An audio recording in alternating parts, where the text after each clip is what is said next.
Welcome to On the Way, a podcast about life. But not just any life, it's about life with Jesus. Why do people follow Jesus, and how do they get started? And what difference does following Jesus make in their lives? Before Christians had a name, they were known as people of the way, people who followed Jesus' teachings. People have been on the way for nearly 2,000 years now. During the podcast, we explore the ways that people become followers of Jesus and why, and what difference following Jesus makes in their lives. On the Way is produced by the Baptist Standard, a donor-supported provider of news, opinion, and resources for living like Jesus. I'm Eric Black, editor of the Baptist Standard. I'm glad you're with us today.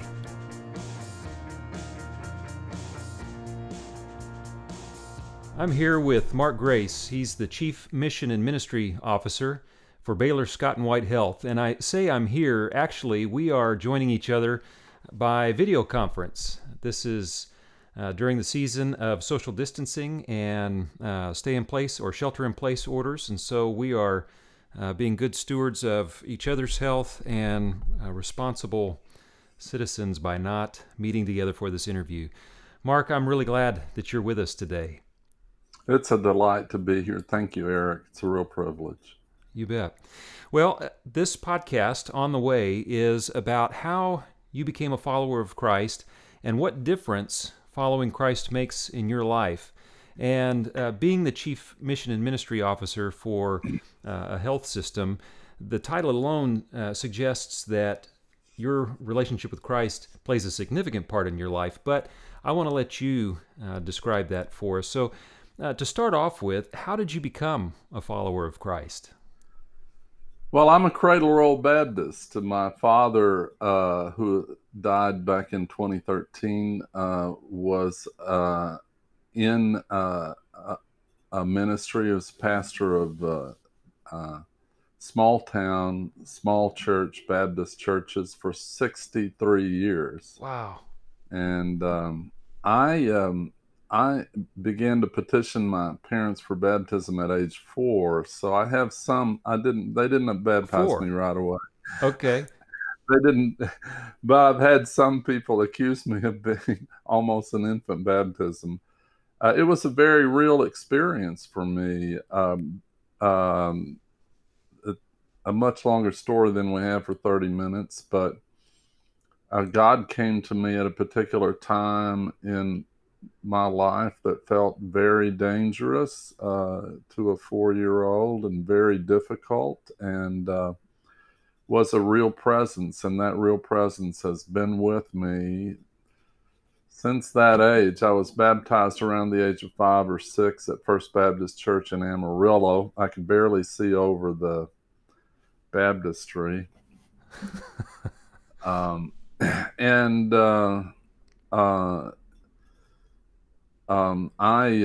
I surrendered, as we Baptists love to say, I surrendered to the ministry at age 12. And again, my parents made me wait. I was going to say, so 4 and then 12. You started early. Yeah. I'm also a middle child, so my mother would be the first person to tell you that getting dunked did not keep me from being ornery or a difficult child to raise. But I've had a lifelong sense of God's presence, and I hope I don't sound too heterodox here, but I just feel like maybe the way I'd put it is I feel like my relationship with God through Jesus has undergone a number of revolutions over the years. And deepening, and certainly working as a hospital chaplain and an administrator in hospitals. I mean, has deepened and enriched my own walk with the Lord. But I'm very, very fortunate and privileged, blessed to have a father who had a deep commitment to the calling of Christ, and he had a commitment to me once I declared my vocation. He gave me a study. He made a little study with an unused Sunday school room, gave me a book called Steps to the Sermon, Huh, okay. and recorded until the age I was 21, recorded every sermon I preached in his presence. He was a wonderful Wow. mentor. He was a very strict father, but when it came to critiquing my sermons, a lot of humanity, a lot of patience. And Hmm. somewhere around the age of 21, he looked at me and he said, "Well, I've taught you everything I know." And kind of gave me the patriarchal blessing. So uh, you know, our lives have been, my life has been a human life by any other standards, but I feel incredibly blessed. And here at age 64, just feel like all of those, God's provision and providence for me is really available to me every day now. We're going to take a sponsor break, and we'll be right back. Since 1952, South Texas Children's Home Ministries has focused on healing hearts and sharing hope. Their 9 ministries focus on helping hurting children and families, all regardless of an individual's ability to pay. To find out more, visit www.stchm.org.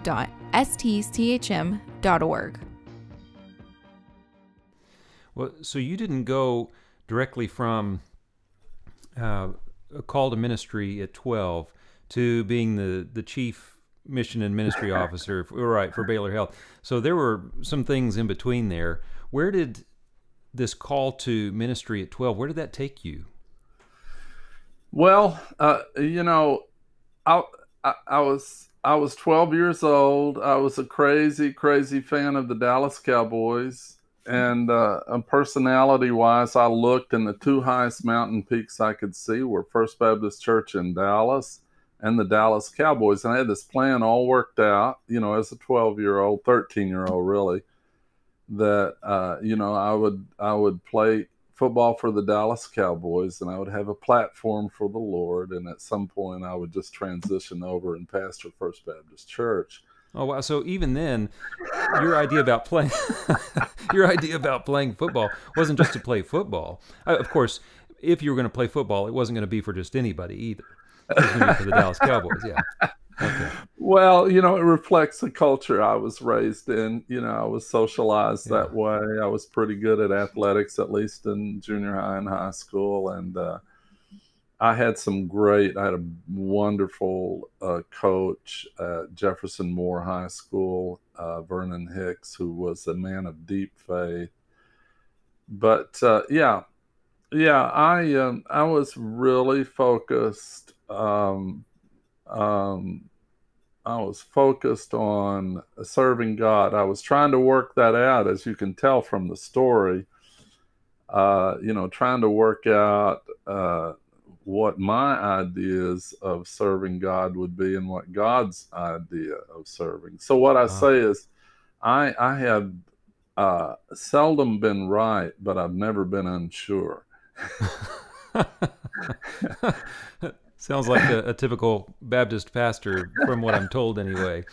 Yeah, the trick is when God says, okay, that's not the way you're going to go, the trick is in being able to shift tracks. And the good Lord has been patient with me, has always given me great mentors and wonderful resources. I don't have a testimony in the way that we're used to people having testimonies.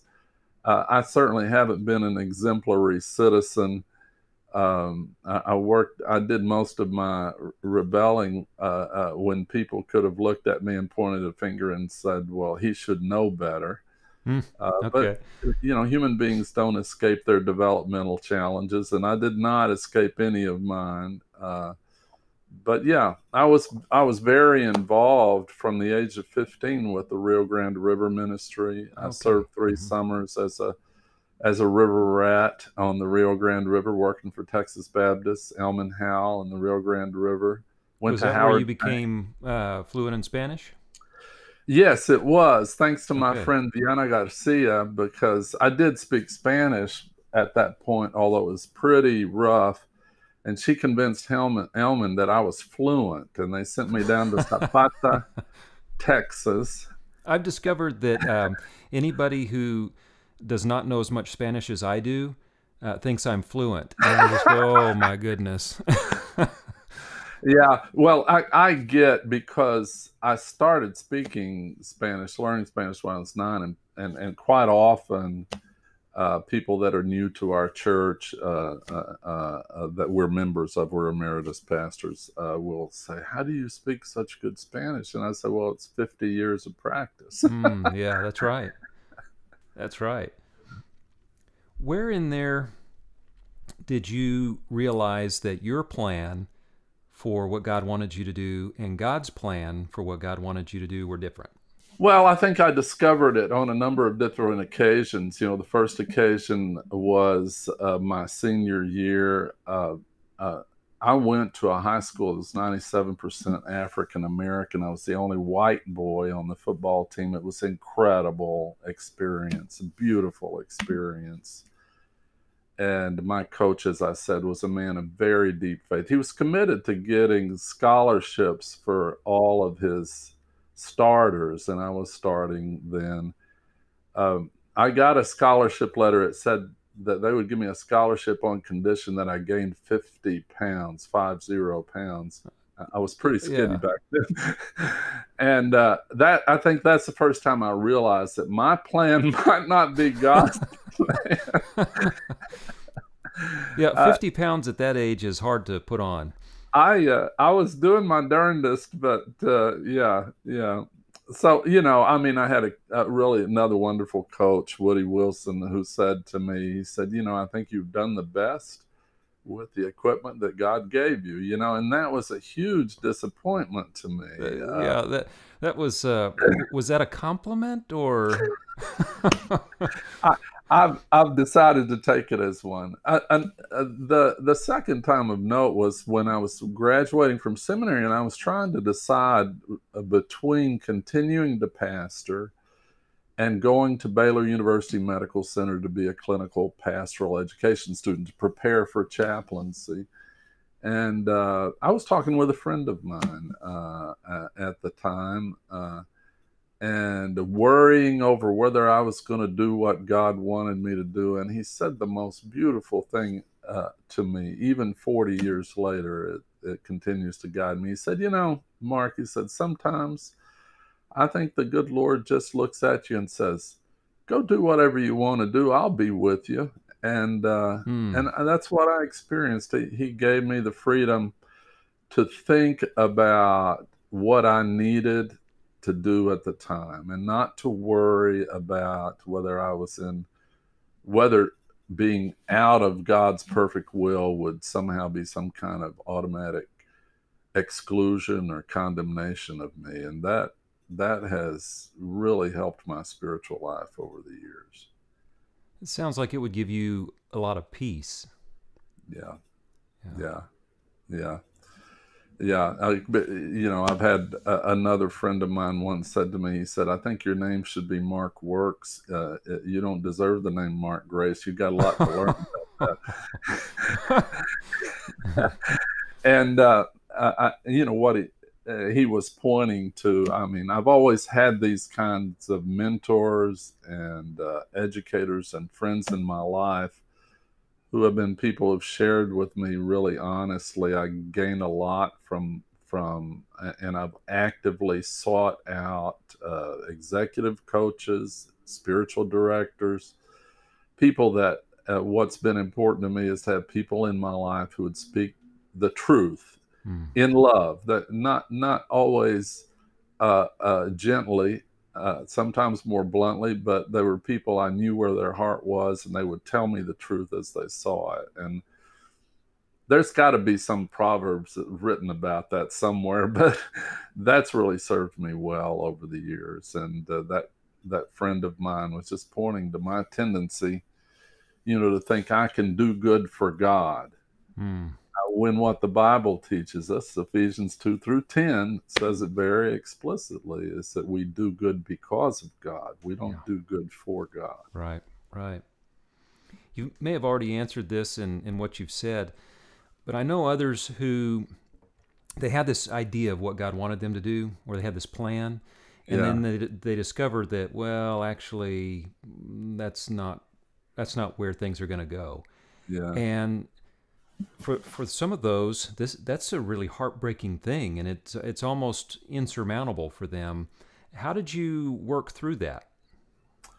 Well, I think the point in my life where that was most poignant was when my first marriage broke up. I lost a marriage after 17 years. There's a long, sad story about that. And it was difficult. I thought at that point in time, that I was just bereft. I didn't know what I would do with my life. And thinking about it now, I had children that were 13 and 8. And I pretty much thought, my parents would reject me. My friends would reject me. The church, definitely. I was working for Baylor at the time, and there was some pressure. This was back in the early mid 90s. I thought that I would be asked to say things about my former wife now that I was not comfortable with saying. I was very committed to both of us being in our children's lives, and I had no illusions that I lost that marriage because of somebody else's fault. And that was a really deep, troublesome time. Ed Rogers, who was the head of the Human Welfare Coordinating Board at that time, pastored me. The Baptist building was just a walk, half a block down. Yeah. He pastored me. My George Pickle, my endorser for Southern Baptist, was my father confessor. I could go to him and tell him every single thing.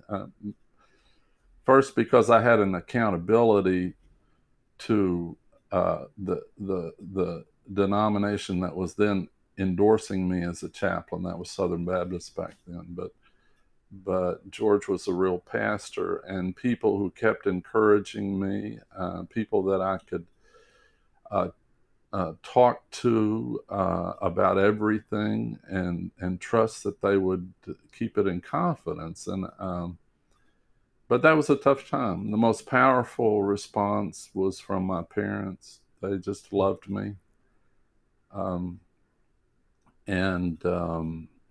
Oddly enough, they were not surprised. I think that's something that a lot of divorced people have gone through. They were not surprised.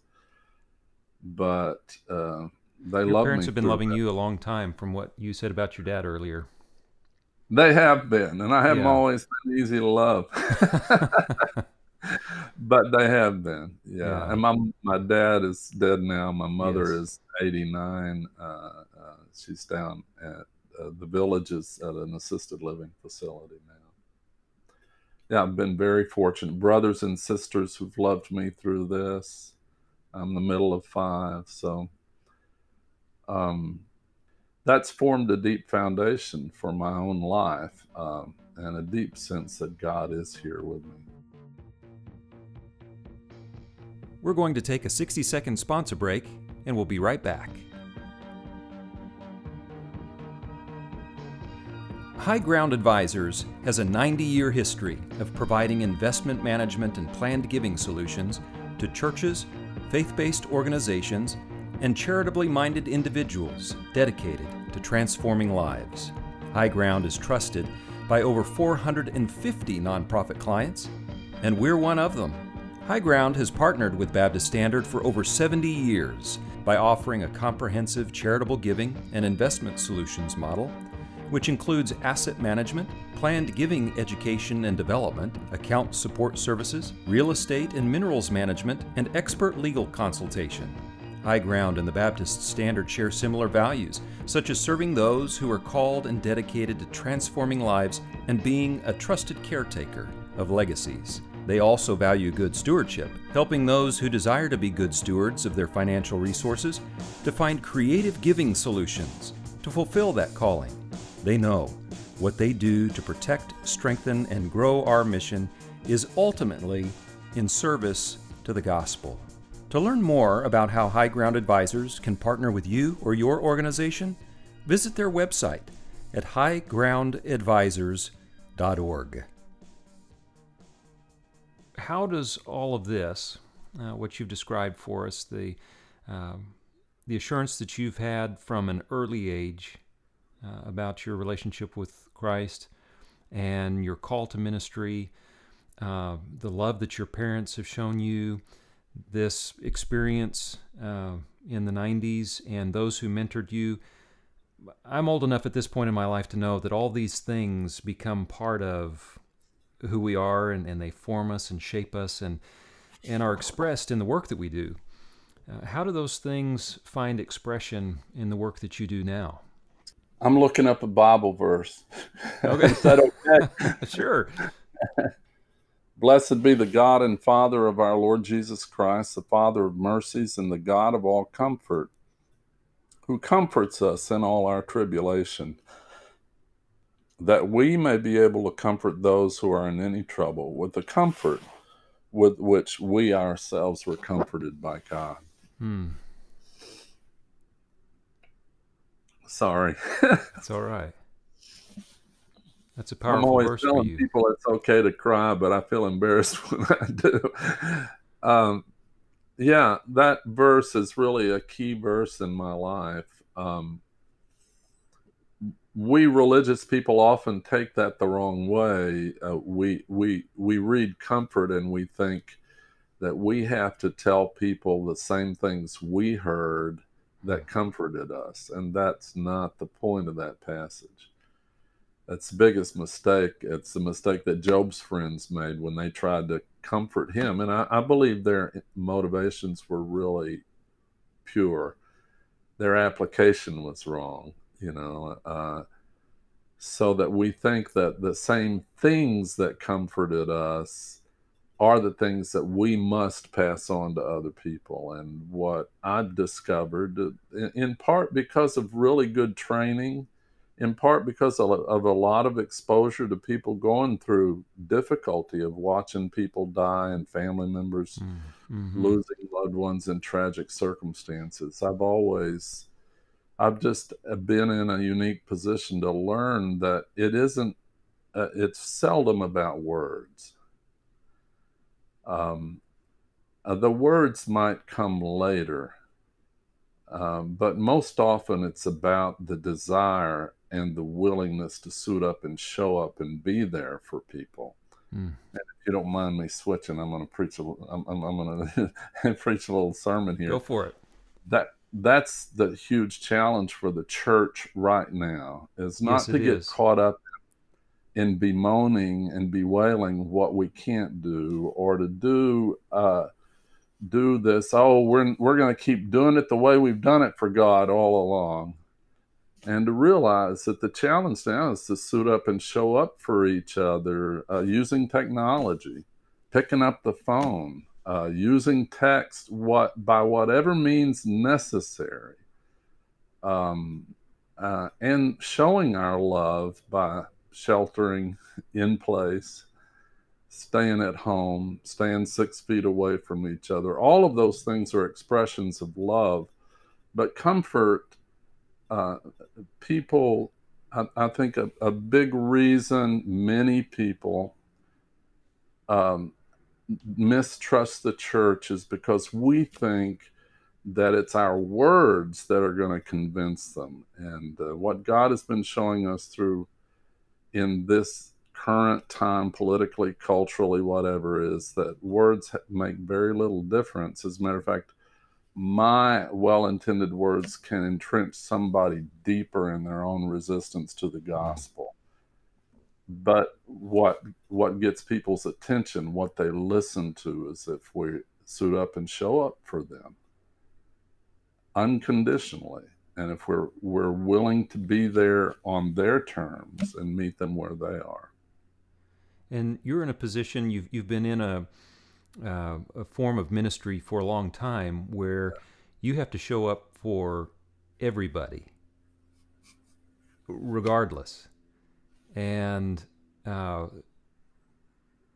some of those believe something very contrary to what you believe, or maybe they don't believe anything at all, or maybe they believe exactly what you believe, or some version of what you believe. But at the end of the day, you have to show up for everybody and be that presence of Christ for them.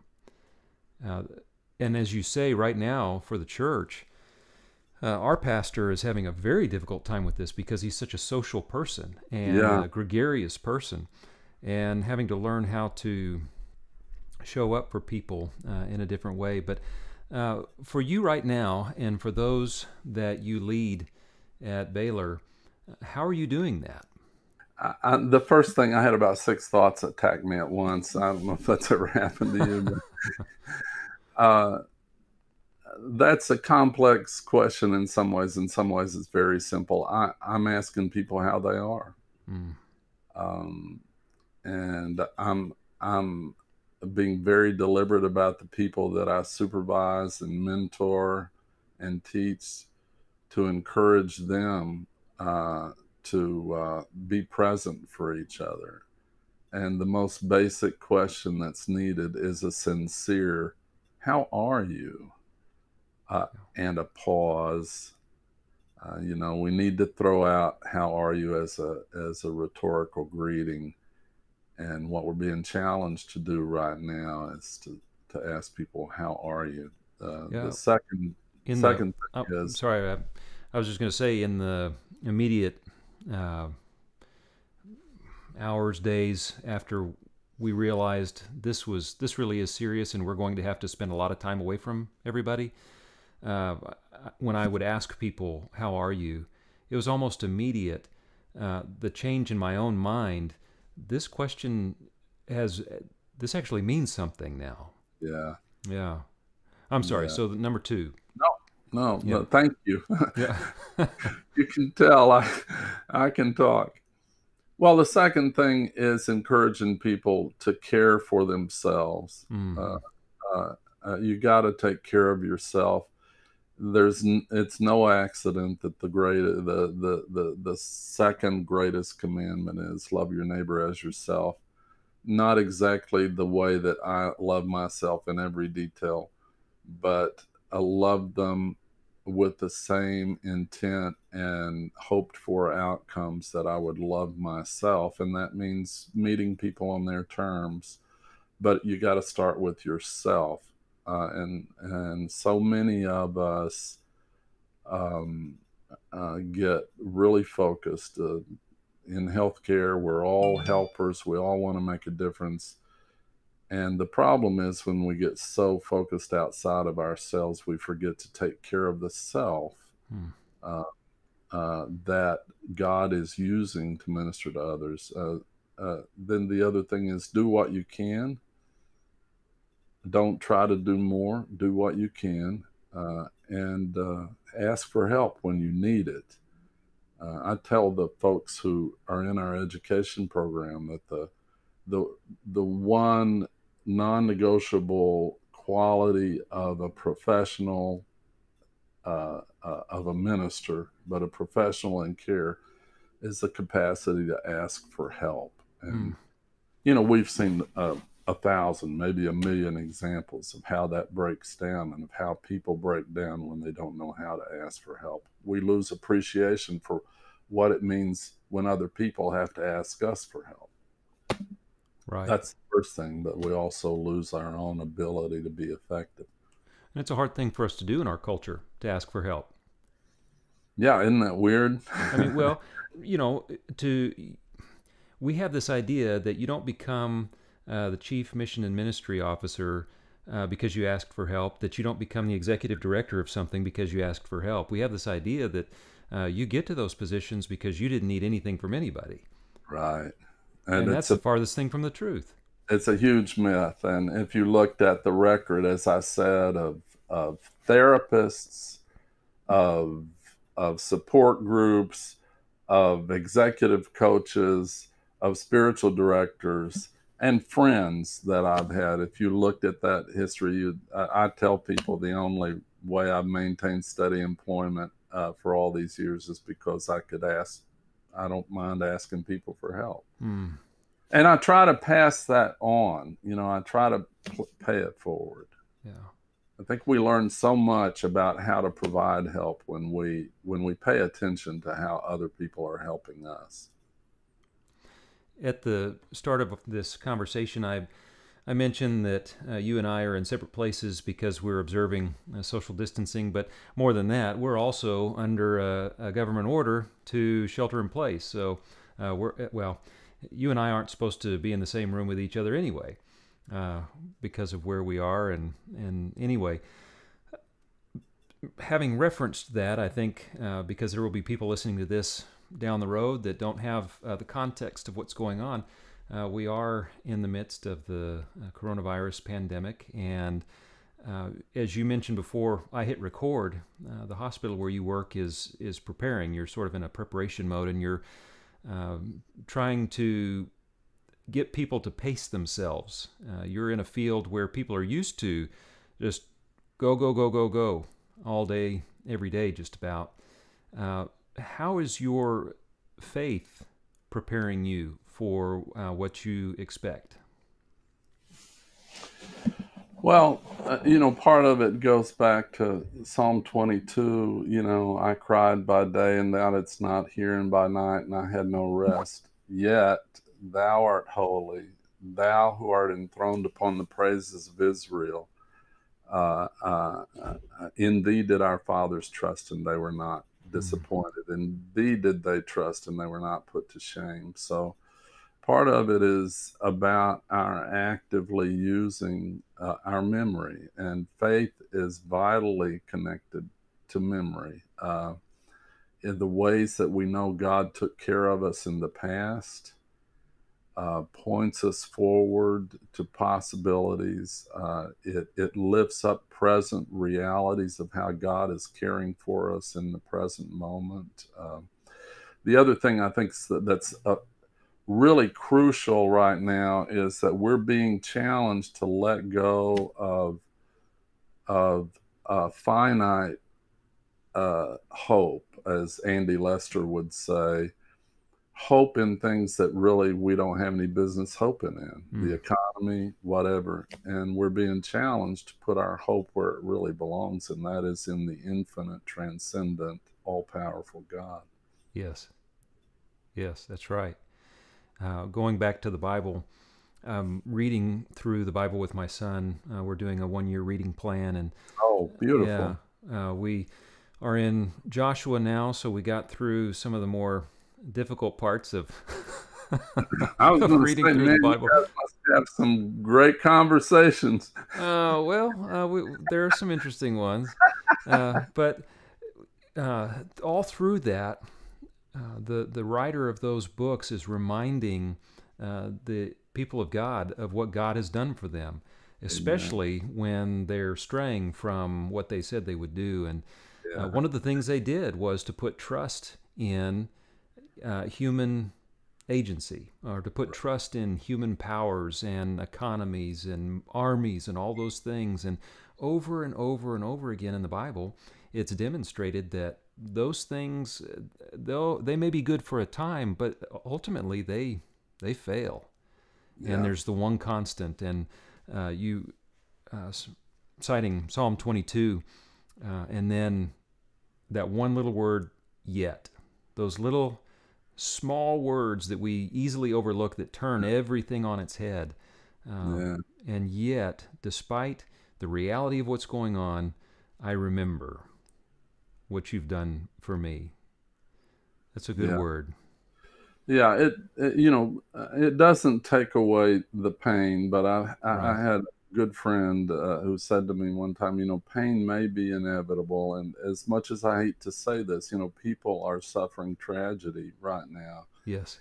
And some people are losing loved ones already to this virus, and people's lives, people are losing jobs. So there's a lot of pain, but this friend of mine said to me, pain may be inevitable, but suffering can be optional. And I do believe our faith can guide us in embracing and offering up our pain to God, but realizing that this God who rules over this earth cares for us and does not want to see us suffer.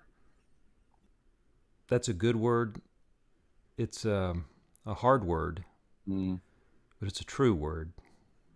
Yeah. Well, Mark, I am grateful for the time we got to spend together, and I am very thankful that you are on the way with Christ. Oh, thank you. And wow, I wasn't anticipating this. You made me cry today. Thank you. Well, thank you. Thank you for being here. Yeah. I look forward to when we can be together again in person. Me too. Me too. Yeah. God be with you, Eric. And also with you. Just because a person follows Jesus doesn't mean that person is perfect. Following Jesus is a lifetime of growing more like Him. Likewise, while there are followers who are more mature than others, who have spent more time growing close to Jesus than other followers, there are no followers of Jesus who are better than others. If you aren't on the way with Jesus, we invite you to check out the Follow Jesus page on the Baptist Standard website at baptiststandard.com/Follow Jesus to learn more about becoming a follower of Him. If you are on the way with Jesus, we hope that this podcast has encouraged you to grow more like Him. The On the Way podcast is produced by the Baptist Standard, a donor-supported provider of news, opinion, and resources for living like Jesus. To make a donation, visit baptiststandard.com/donate. To receive the Baptist Standard weekly newsletter, visit baptiststandard.com and click on the subscribe button. I'm Eric Black, editor of the Baptist Standard, and I'm glad you've been with us today.